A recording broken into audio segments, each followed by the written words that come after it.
Hello বন্ধুরা, কেমন আছেন সবাই? আশা করি সবাই ভালো আছেন। বন্ধুরা, আমাদের এই গল্পগুলো যদি ভালো লাগে অবশ্যই লাইক করবেন আর কমেন্টস করে জানিয়ে দেবেন। চ্যানেলে যদি নতুন হয়ে থাকেন অবশ্যই সাবস্ক্রাইব করে পাশে থাকা বেল আইকনটি প্রেস করে রাখুন। আপনার শরীরে বেল্টের দাগগুলো কি আপনার স্বামীর আঘাতের চিহ্ন? আপনার স্বামীকে আমার কেমন জানি শয়তান শয়তান মনে হয়। শয়তানটাকে তো শয়তান মনে হবে, তাই না নার্স? কথাটা বলেই দরজার দিকে তাকাতে দেখে আইজান দাঁড়িয়ে আছে। নার্স আইজানকে দেখা মাত্রই বলল, আপনার ওয়াইফকে নিয়ে কেবিনে যান, ডাক্তার এসে চেক করবেন। আইজান ওয়ার্ড বয় ট্রলিতে করে ইনায়াকে রুমে নিয়ে আসলো। কেবিনে ঢুকে ইনায়া চারদিকে খুঁজছে ওর ছেলেকে। আইজানকে জিজ্ঞাসা করছে না, কেবল ছটফট করছে। ওয়ার্ড বয় চলে যেতে আইজান এসে ইনায়ার বেডের পাশে বসলো। তোমার ছেলেকে খুঁজছো নাকি? বিকেলে তোমার মা বাবা আসছে, ওনাদের যদি কিছু বলো তাহলে জীবনে ও বাচ্চার মুখ দেখবে না। আমার ছেলে কোথায়? আমি ওকে দেখবো, প্লিজ একবার দাও আমার ছেলেকে। চিন্তা নেই, ছেলে ভালো আছে, 2 সপ্তাহ পর ওকে দেখতে পাবে। অনায়াসে ইনায়া শ্বশুর শাশুড়ি আইজানের সবার নামে হাজারটা মিথ্যে বলে গেল। ইনায়ের মা বাবা অনেক খুশি। যাওয়ার সময় আইজানকে খুঁজতে করিডোরে গেলেন। আইজান তখন ফোনে কথা বলছিল কারোর সাথে। আরে দোস্ত, আমি বাবা হয়েছি, বুঝতে পারছিস? পৃথিবীর সবচেয়ে খুশি আজ আমি। কিন্তু জানিস খুব প্রবলেমে পড়ে গেছি রে। ইমিডিয়েটলি 50,000 টাকা লাগবে। জানিস তো আমার কাছে সব ফুপির টাকা। ফুপির দেশে নেই, না জানিয়ে ওনার 1 টাকাও খরচা করতে পারি না। তুই আমায় কিছুদিনের জন্য ধার দে, আমি কিছুদিন পর দিয়ে দেব। কাঁদো কাঁদো গলায় আইজান বলল, আমার ছেলেটা এখনও পুরোপুরি সংখ্যামুক্ত না, প্রতিদিন করে হসপিটাল বিল বাড়ছে। আজ বুঝতে পারছি অন্যের টাকা কিছু না, নিজেকেই কিছু করতে হবে। আমার সন্তান, আমার ইনার জন্য দোয়া করিস, আর টাকার ব্যবস্থা হলে জানাস। চোখ মুছছে বসে বসে। ইনার বাবা ওর মাকে বলছেন, আজ আমার আগের অবস্থা থাকতো তাহলে জামাই বাবার এই অবস্থায় পাশে দাঁড়াতে পারতাম। আমার কাছে যা আছে তা না হয় দিলাম। আইজান চোখ মুছে পিছনে ফিরে তাকাতে দেখে ইনায়ের মা বাবা দাঁড়িয়ে আছে। বাবা মা এখানে? আপনারা? চলে যাচ্ছি, তাই তোমাকে বলতে আসলাম। বাবা, তোমার এই দুর্দিনে কিভাবে যে তোমাকে সাহায্য করব। মেয়েটা তো আমার, কিন্তু না না না বাবা, লজ্জা দিবেন না। আসলে ফুপিমাকে ফোনে পাচ্ছি না, তাই টাকা ম্যানেজ হচ্ছে না। উনি ফোন করলে টাকা পেয়ে যাব। ওনার নাতনির বিয়ে, তাই হয়তো ঝামেলায় আছেন। ইনায়ের মা গলা থেকে চেন খুলে আইজানের হাতে দিলেন। বাবা, এই চেন বিক্রি করলে 50,000-এর মতো পাবে আপাতত।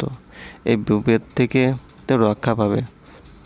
না মা, ছি ছি, আপনার চেন আমি বিক্রি করে দেব? তা হয় না মা, আমার সন্তান বইয়ের জন্য নিজের কিডনি বিক্রি করে দেব দরকার হলে। মায়ের কথা শুনতে হয়। বাবা, এটা রাখো, পরে না হয় ফেরত দিয়ে দিও। লজ্জায় ফেলে দিলেন। যদি ইনায়া জানে কি ভাবে বলুন তো? কিসের লজ্জা বাবা? ইনায়া যেমন আমাদের সন্তান, তুমিও আমাদের সন্তান, আর আমরা কেউ এসব ইনায়াকে বলবো না।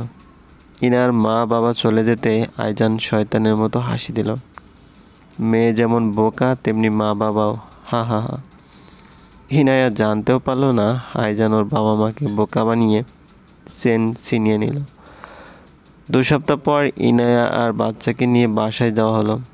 আকিকা করে ওর নাম রাখা হয়েছে মারজান। আইজানের ফুপি ফোন দিয়ে বাচ্চা হওয়ার খবর জেনে অনেক খুশি হয়েছেন। ইনায়ার সাথে সাথে বলছেন পাশে ওর শাশুড়ি আর আইজান বসা।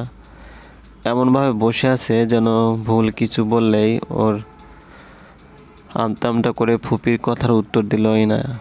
আজকাল আইজান বাসায় থাকছে, সারাদিন বারান্দায় বসে থাকে বাচ্চাকে কোলে নিয়ে। ইনায়া পুরো বেড রেস্টে আছে, ওর শাশুড়ি খাবার রুমে দিয়ে যান। দেখতে দেখতে আইজানের 1 মাস পূর্ণ হলো। ইনায়া এখন অনেকটা সুস্থ, ঘরের কাজ শুরু করে দিয়েছে। শাশুড়ি আর পারবেন না, অনেক সেবা যত্ন করেছেন বউয়ের। দুপুরে রান্না শেষ করে রুমে যেতে নিলে ইনায়া দেখে তাড়াহুড়ো করে আইজান রুমে ঢুকছে। আইজান এসেছে দেখে ইনায়া কফি বসালো। এই সময় আইজান কফি খেতে পছন্দ করে।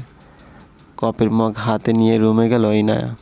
আইজান ওয়াশরুমে নেই দেখে বারান্দায় গেল। আইজান অপর প্রান্তে থাকা বাসার বারান্দার মেয়েটার সাথে ইশারায় কথা বলছে। ইনায়া ওর পাশে গিয়ে দাঁড়াতে চমকে উঠল। এখানে কি ডাকতে তো পারতে? তোমার কফি। আমি কি বলেছি কফি দিতে যাও, রুমে যাও? ইনায়া তাকিয়ে দেখে ওই পাশের বারান্দায় মেয়েটা আগ্রহ দৃষ্টিতে তাকিয়ে আছে। ইনায়া হুট করে আইজানের ঠোঁটে ঠোঁট ডুবিয়ে দিল। আইজান ছাড়ানোর চেষ্টা করছে কিন্তু ইনায়া ছাড়ছে না, বরং আরও বেশি করে আঁকড়ে ধরছে। আইজান বারবার ওই বারান্দার দিকে তাকাচ্ছে। ইনায়া লক্ষ্য করে দেখলো ওই মেয়েটা রাগে রুমে গিয়ে দরজা বন্ধ করে দিল। ইনায়া আইজানকে ছেড়ে রুমে চলে আসলো। আইজান পাগলের মতো রুমে এসে ভাঙচুর করছে। বাচ্চাটা কান্না শুরু করে দেয় শব্দ পেয়ে। ইনায়া মারজানকে কোলে নিতে চাইলে আইজান ইনায়াকে কাটে ফেলে দেয়। খুব শখ আদর পাওয়ার ইচ্ছে করছে তাই না? চল তোকে আদর করি।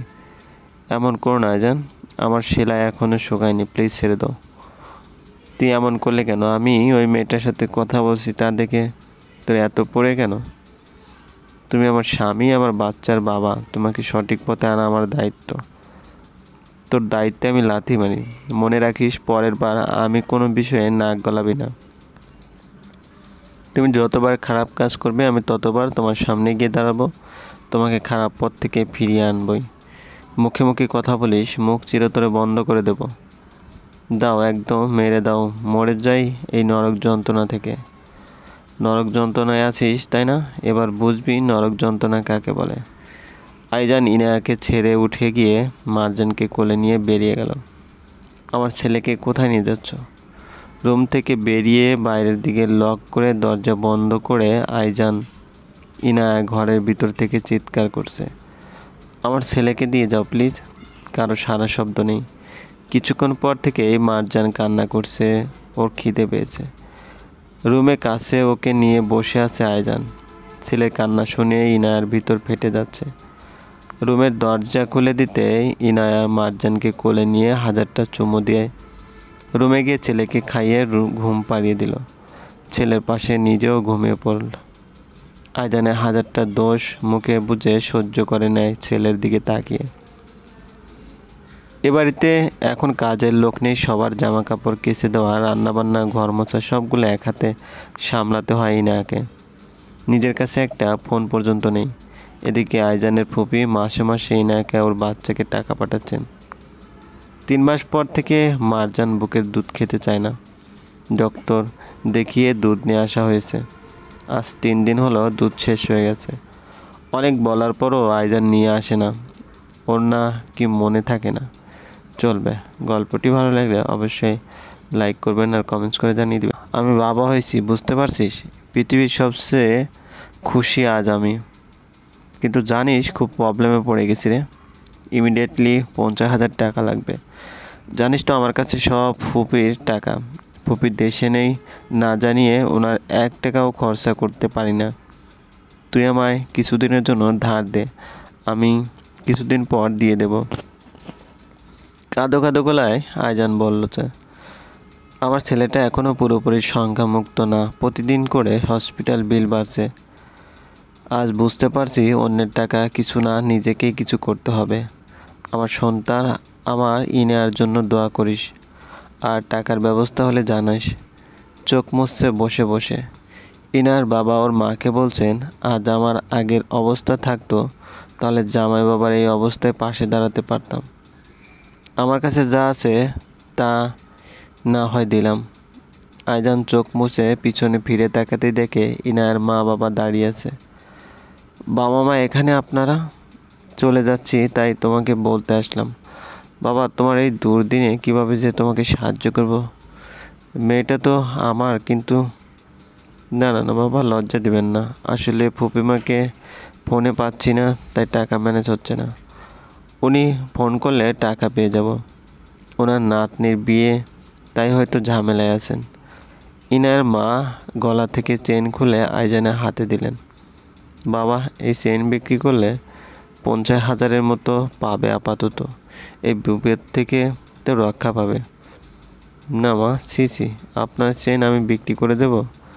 তা হয় না মা, আমার সন্তান বইয়ের জন্য নিজের কিডনি বিক্রি করে দেবো দরকার হলে। মায়ের কথা শুনতে হয়, বাবা এটা রাখো, পরে না হয় ফেরত দিয়ে দিও। লজ্জায় ফেলে দিলেন।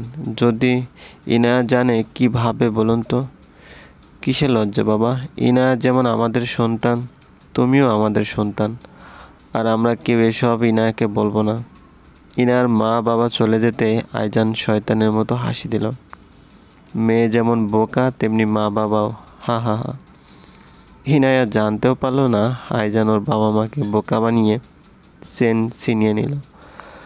2 সপ্তাহ পর ইনায়া আর বাচ্চাকে নিয়ে বাসায় যাওয়া হলো। আকিকা করে ওর নাম রাখা হয়েছে মারজান।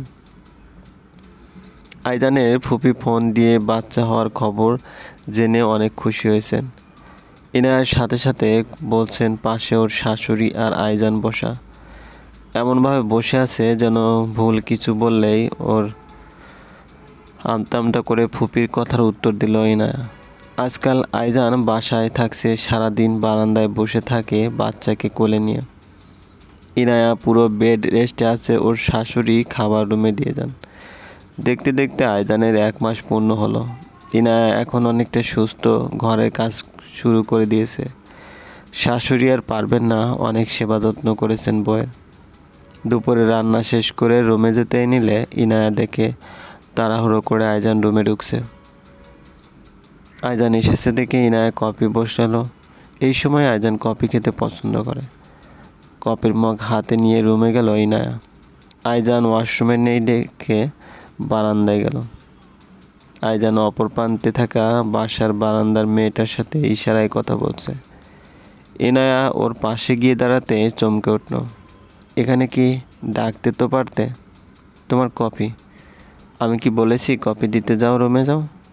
ইনায়া তাকিয়ে দেখে ওই পাশের বারান্দায় মেয়েটা আগ্রহ দৃষ্টিতে তাকিয়ে আছে। ইনায়া হুট করে আইজানের ঠোঁটে ঠোঁট ডুবিয়ে দিল। আইজান